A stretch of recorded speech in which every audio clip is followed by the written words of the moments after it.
niños, mis niñas, seguimos en el 105.3 de FM, aire libre, estamos en el mañanero, mis chamacos, también por www.airelibre.fm y también por mi página de YouTube, Broso por mis webs. Ya estuvimos platicando al principio, desde luego, de el dolor importante de lo que sucedió ayer en Francia. Después tuvimos que pasar a la vulgaridad. Saben ustedes que todas las notas y todo el seguimiento de la información, pues tiene que ver con este programa, y ya pasamos por, nada más para actualizarlos. ¿Se acuerdan ustedes de este reportero sembrado en la hora nacional de Andrés Manuel, el ranchero caliente? Bueno, volvió a preguntar. Parece que le están dando manga ancha, como es un programa de espectáculos, pues lo quieren dar a conocer con el público para que lo identifique. Eso es lo que se usa en el canal 2 y en el canal 13, en ese tipo de canales donde el programa de espectáculos se administra así, para que vayan viendo ustedes un rostro y se les vaya haciendo familiar, por desagradable o por inoportuno que sea. Pero están aprovechando la presencia del ranchero caliente, que es como el que lo llamamos aquí, el que apareció ayer sembrado, hoy lo volvieron a sembrar. Hizo una segunda pregunta acerca, bueno, la primera pregunta fue del Estado laico. Uh-huh. Y claro, preguntando de una manera pues primaria, básica, que por un reportero, por un periodista, sería un bombón para preguntar, ¿no? Y después, casual, la relación con China, ¿no? O sea, este nuevo personaje, ya tenemos una trilogía, ¿no? Tenemos a los Adams, a los dos Adams que están ahí sembrados, y este tercero, el ranchero caliente, dentro del repertorio singular que tiene la producción de la hora nacional de Andrés Manuel. Ahora vamos a pasar a cosas importantes.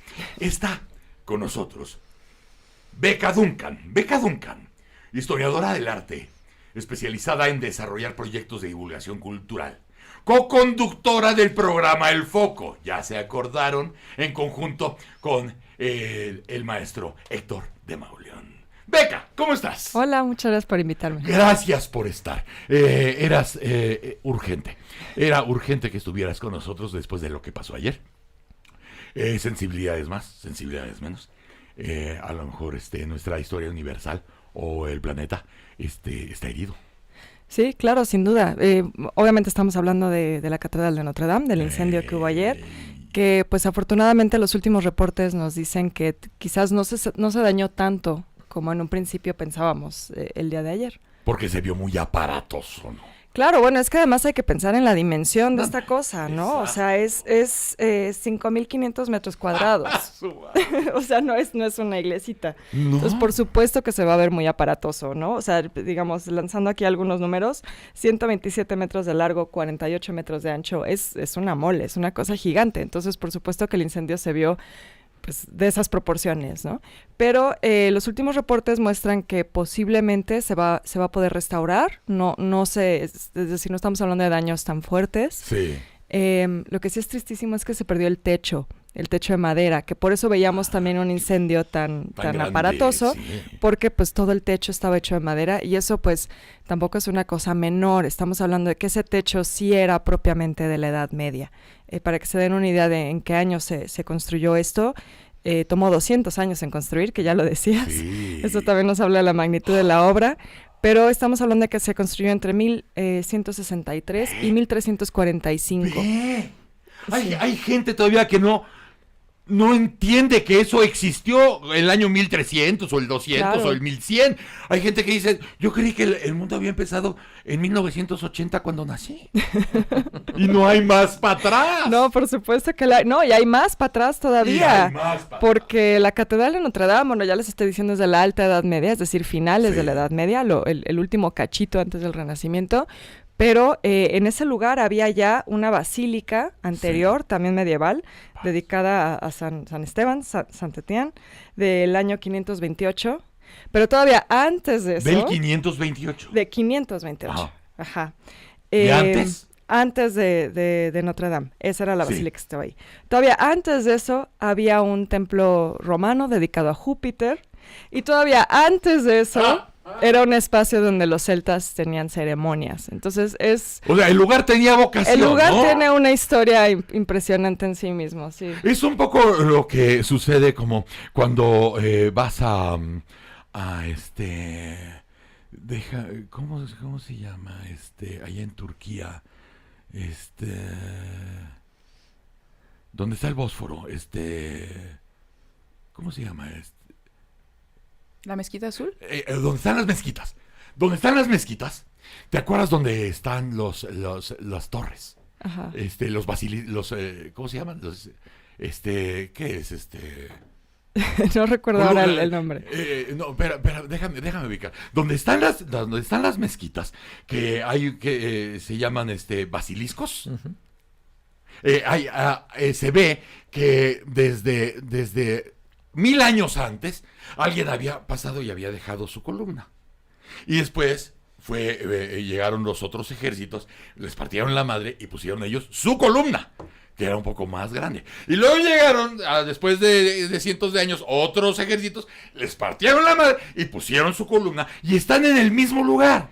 Claro. Y ves la columna enana, la columna media, la columna alta, que finalmente fue la que imperó. Claro. Sí, Y sí. ese lugar que se convierte en logístico y que se convierte en icónico, lo mismo sucede con este terreno donde está Nuestra Señora de París desde el principio de los tiempos. Sí, así pareciera, ¿no? Estamos hablando de un sitio que pues es considerado sagrado desde los celtas, o sea, desde pues, hace muchísimo tiempo, ¿no? ¿Qué eventos, ya en esta perspectiva, qué eventos sí le toca ver a Notre Dame? Bueno, eso es súper interesante. Podemos hablar, por ejemplo, de la coronación de Napoleón Bonaparte en 1804. Por ejemplo, también la beatificación de Juana de Arco en 1909. También, yéndonos también a acontecimientos del siglo XX que es importante resaltar, pues hablando del incendio que sucedió ahora, pues es una iglesia que logró sobrevivir bombardeos en la Primera Guerra Mundial, bombardeos en la Segunda Guerra Mundial. También tuvo daños en algún momento, en 1871, por la Comuna de París, también le tocó eso. La Guerra Civil, claro, la Guerra Civil Francesa, también tiene un capítulo con la Guerra Civil, porque la famosa aguja que se cayó ayer, que todo el mundo lamentaba que se cayera, Sí. bueno, esa se restauró en el siglo XIX. La original fue desmantelada con la Guerra Civil Francesa, que estamos en 1789. Entonces, pues es un espacio lleno de historia. Ha pasado todo en torno a Notre Dame, ¿no? Es que sucede al revés de, oye, ¿qué parte de la historia sucedió en la película? No, aquí fue toda la película. Todo, pues estamos hablando justo de la Edad Media hasta ahora, pues imagínense Toda. qué historia no pasó ahí. Y bueno, también hay un capítulo mexicano que contar en esta historia, porque en febrero de 1931 se suicida ahí Antonieta Rivas Mercado. Claro. Entonces, pues también Que se hasta... mete un balazo en el pecho. Así es, con la pistola de José Vasconcelos. ¡Ve nomás! Es como de telenovela, ¿no? Claro, pero además el capítulo mexicano, más allá de la nave guadalupana, Claro. sino este suicidio, dicen algunos por amor, Por amor, sí. y hay otros que... Por desamor, más. Sí, por desamor, y hay otros que, bueno, en esta época donde los géneros son muy importantes, hay quienes niegan que esta valiosa mujer se haya matado por un pinche hombre. Bueno, tuvo muchos pinches hombres en su vida. La verdad es que no fue solo uno. La pobre se enamoraba siempre de los más equivocados, ¿no? Pero fíjate nada más, es una película. O sea, Sí. se enamoraba de puro hijo de la chingada, y ahí es donde encuentra su muerte, y mira dónde. Claro, de hecho ahora que mencionas esta como capilla a la Virgen de Guadalupe, la capilla mexicana, es precisamente por el suicidio de Antonieta. Su familia, tiene que ver. los Rivas Mercado, donan la imagen de la Virgen de Guadalupe, porque pues bueno, es el lugar donde murió. No manches, yo no sabía esa relación tan cercana con la muerte de Antonieta Rivas Sí, Mercado. sí, es por eso que se dona esa imagen de la Virgen y también se donan algunos elementos novohispanos. Y sí, y también incide mucho la presencia de la nave guadalupana. Es más, muchos decían la segunda a la izquierda, entrarnos la segunda a la izquierda, ¿no? La nave de guadalupana. Porque más allá de toda esta historia que estás contándonos, desde los celtas hasta ayer, Sí. los mexicanos se van y se toman su selfie en la nave guadalupana, cabrón. O sea, somos guadalupanos hasta la muerte. Y aunque estés en ese lugar que tiene historia en cada rincón, pues la Lupita. La sangre llama. La sangre llama y los mexicanos van y se toman. Sí. Ya de por sí, tomarse una selfie en ese lugar está muy pinche. O sea, está... De veras, es feo.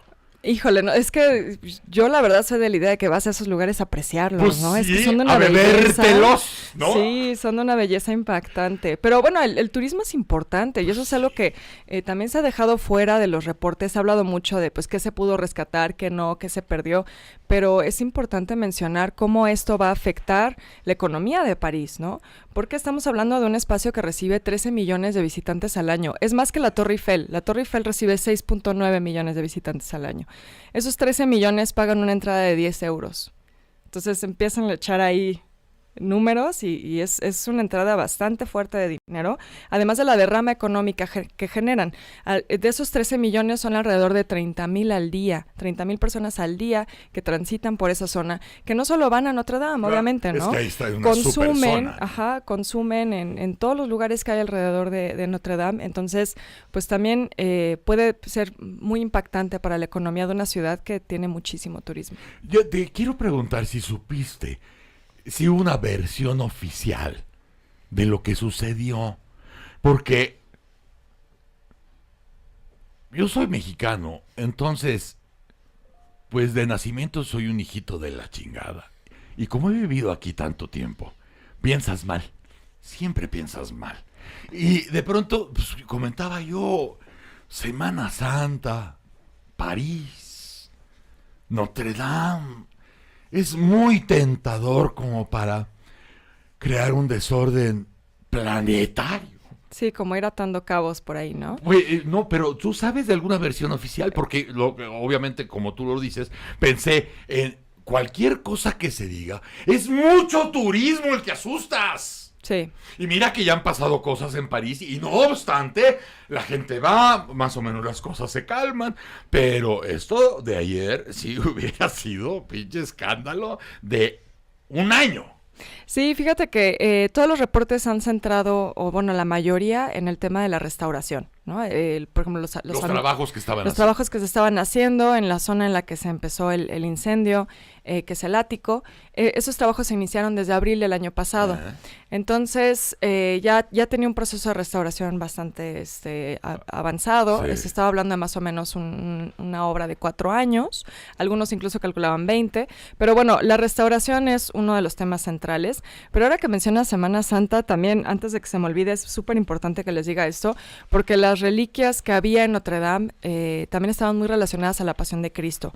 Las 3 reliquias más importantes que había eran unas espinas de la corona de espina, unos clavos de la cruz y también unas astillas de la cruz. Entonces, bueno, eso ya de ahí también, todo ahí. Ajá, todo estaba ahí. Entonces, el hecho de que sea en Semana Santa y estén esas reliquias ahí, pues también como que se ve raro, ¿no? Pero si bien casi todos los reportes se han centrado en la remodelación y malas obras de remodelación, también es importante mencionar que estamos en un contexto de varios vandalismos o incendios de iglesias francesas en las últimas semanas. Entonces, sí ha habido... Por el conflicto interno, dices tú. Pues en realidad no saben, parece que son... Pero es una... se han estado vandalizando iglesias. Hay reportes, por ejemplo, de la iglesia de Nimes, que es en la frontera cercana a España. Sí. En Labor también. En París ya se incendió otra iglesia, la de Saint-Supin. Esa ya se incendió hace un par de semanas. Ya. Ha habido también registros de vandalismo en cementerios judíos. Entonces, por ahí parece que está pasando algo en Francia que algunos reporteros han empezado a vincular, pero no hay, digamos, nada concreto, ¿no? Son algunos reportes que han estado llegando como de gente que está diciendo, oigan, pues llevamos unas semanitas de este tema de vandalismo y de incendios en iglesias y espacios sagrados, como que por ahí podría haber algo. Es una secuencia deplorable, sí, pero muy interesante, porque además pensando en las obras de Notre Dame, habiendo trabajadores, pues las opciones se multiplican porque ha habido también mucho roce interno, esta secuencia que nos dices de los templos, más la amenaza siempre latente del terror y trabajadores, ¿no? O sea, ¿cuántos trabajadores tienes? ¿Quiénes son? ¿Quién faltó ayer? ¿Lograste meter a alguien? Nunca se sabe. No, y fíjate que ahora que mencionas, obviamente de los trabajadores, de las empresas, todo eso ahora va a estar bajo lupa. Imagínate. Incluso desde ayer ya era, digamos, nuestra madrugada, empezaba a amanecer en París y salió un reportero a hablar, digamos, hacer como un hilo en Twitter de la empresa que ganó la licitación para la restauración.